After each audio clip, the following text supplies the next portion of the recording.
Hi everybody, this is Toffee bringing you Chapter 2 of my Cerulean Crescent 100% growth LTC. Chapter 2 is another escape map and gives us access to preps. This will also introduce another aspect of this game, minimum deployment. You might worry that a game with a lot of escape maps would incentivize us to try to cheese them by low manning, but mindeploy forces us to actually try. The minimum deployment is always equal to the maximum deployment limit -2, though in Chapter 2 we will actually deploy max -1 units. Who's the poor sod who gets benched? Tower. Yes, in this game it is optimal to bench the Jagan in Chapter 2. While I moved items around in preps, you might have noticed the Sanctuary, our first holdable item. Lindros started with it on the previous map, and it reduces damage taken when at full health by half. It helps ease some rigging and lets us do some AI manips since the enemies can see the reduced damage they do. The first new unit in this map is Gecko. Gecko starts off with very bad base stats in a trainee class, but she has the incredible skill Gale Force. While we will see many units with multi-action potential, Gecko's version, while simple, is extremely effective and she'll be a very important EXP target. Her PRF with the frying pan is sword with a lot of crit that boosts her defense and speed to more acceptable levels. We won't unlock the ability to promote most of our units until halfway through the game, but Gecko is special in that she'll just promote to her tier 1 class after reaching level 10, and will unlock the ability to promote to her tier 2 at level 20. Gecko goes to Ellery route. Starting with E swords is a bit annoying, and we want her to reach B swords by chapter 10. That is a good segue into another point worth mentioning, the changes to the weapon rank system. In CC, going from E to D rank is only 10 weapon XP, but every subsequent weapon rank requires 60 weapon XP, and most weapons do not grant boosted weapon XP. On the left we have our other two new units, Reiker and Rayan. Reiker is a complete glass cannon of a lance type with literal zeros in his base defenses, but comes with the skills Canto Plus and Full Force, which causes his attacks to become brave when he's above 75% of his max HP.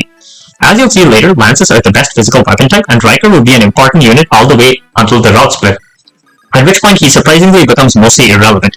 His sister Cerulean is the less useful unit. She has Canto Plus, Swap, and Amaterasu, which shields nearby allies at the start of the turn. We will feed her some EXP, but she'll actually be more of a utility unit despite being our first player in a raid LTC. Reiker and Rayan both go to Oriana route. We want Lindros to break into that central chamber to grab the very important rescue staff. In this game, it's only D rank, meaning anybody can use it, and has 20 uses. Movement staves are not quite as over-centralizing in this game as they would be in a mainline game, since everyone is so much more mobile, and generally have to be used like scalpels to get the most out of them. On the left, Reiker is in for a very rough enemy phase. He can actually wander on enemies with full force to farm EXP, but he needs to dodge some very high accuracy attacks to maintain it. Rayan also needs to dodge that villager to make turn 2 work smoothly. The archer Reiker baited over is the perfect unit for Lindros to launch to get over to where he's needed, since she's dangerous and can't be enemy faced anyway. Gecko will get to farm EXP in the south to start digging her out of her base hole, and Mince baited over Ellery's target for turn 2. Early on, Mince just doesn't get to grow much since he's so busy swarping and counts on every precious bit of axe rank he can grab. Due to the aforementioned weapon rank rework, he needs to gain 30 axe weapon EXP rather than the 20 you might think he does. The actual weapon he wants to use later is B rank, but his promotion, like most in this game, will grant a full weapon rank of weapon XP, so C is enough.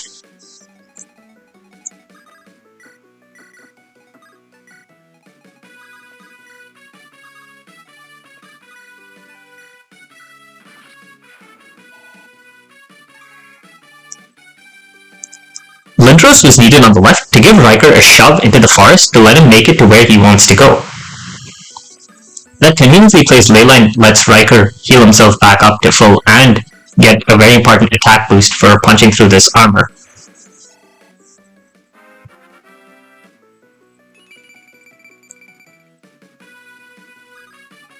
We place him there so he can bait over an enemy face a mobile boss near the escape points in the southwest.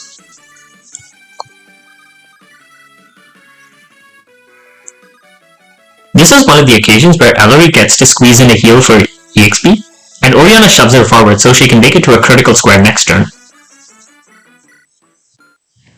Rayan takes the Sanctuary to make herself a less appealing target to most of the nearby enemies, and will pick up Lindros.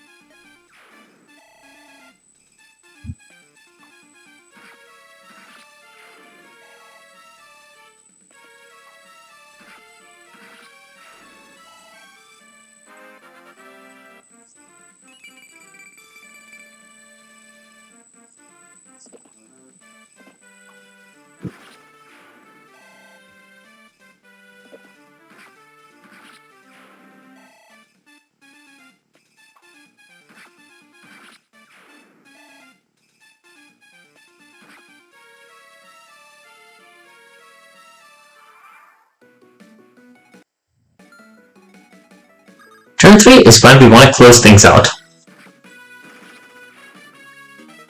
Commentated will sell for 1500 gold, and Gecko will use her second action to chip down but not kill that specific armor.